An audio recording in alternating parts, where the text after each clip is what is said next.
سروری در دین ما خدمتگری است. اگر کسی xohlagan bo'lsa, kasoi ki bizlarni boshliqlarimizdan bor tarixga sab bo'lsa, oti jaridalarga sab bo'lgan bo'lsa va millatni oldiga mahbub bo'lgan bo'lsa, harafiqa bihim. Bularga nima qilsa? Mehribonlik, adolat muroat bo'lsin.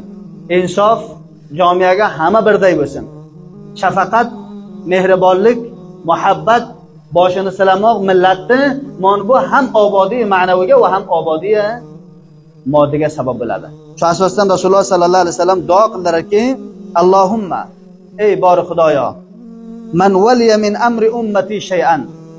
Kasiki ega bo'lsa meni ummatimda umuratlariga, ya'ni shu maqom va mansablarga ega bo'lgan kishilar, fashaqqa alayhim, ey Rabbim, agar ummatni ustiga qiyinchilik keltirsa, mushaqqatni keltirsa, hamma nigodan ummatni hammasini tanglov va qiyinchilikka qo'ygiday bo'lsa, fashquq alay, ey Rabbim, payg'ambar islom duolaridagi buni ustiga sen qiyinchilik keltirgan, ham dunyoga xor qilgan buni va ham oxiratga bunga qiyinchilik keltirgan.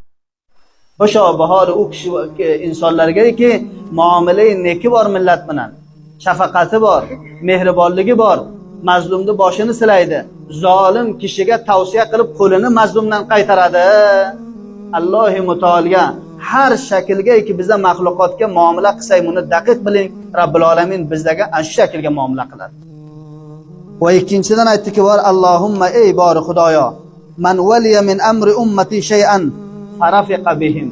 Ey Xudoyo, kasoiki meni ummatimdir, ummati Muhammad sallallohu alayhi vasallamda umuratlariga, hamma ishlariga boshliq bo'lgandek bo'lsa, zaim bo'lgandek bo'lsa, maqom va mansab va postlarga egandek bo'lsa, farafiqa bihim.